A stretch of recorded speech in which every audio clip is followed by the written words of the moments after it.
Welcome back to another El Yucateco recipe video. Today we are doing the very popular smashed taco recipe. So get ready to fire up your griddle. Let's get started.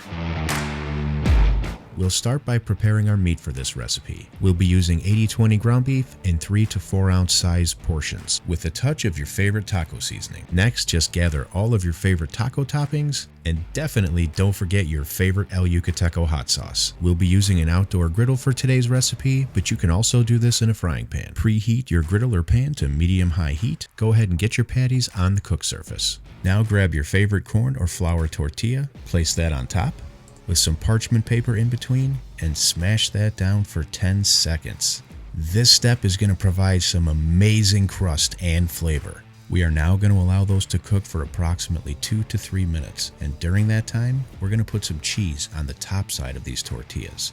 Wait till you see what this is going to do for this recipe. While we're waiting for the next step, this is the perfect time for you to go ahead and click that subscribe button. Make sure you have your notifications set to all, and don't forget that all the details for this recipe will be in the video description. Okay, it is now time to give these a flip. And just take a look at that beautiful crust. And that beautiful crust equals awesome flavor.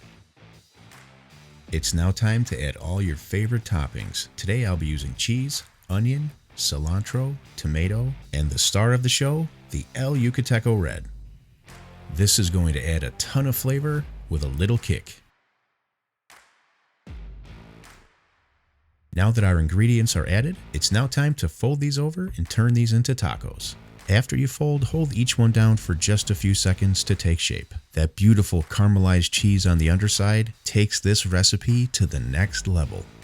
Now just serve these up and enjoy. Till next time, don't forget to kick up all your recipes with the King of Flavor. See you on the next one.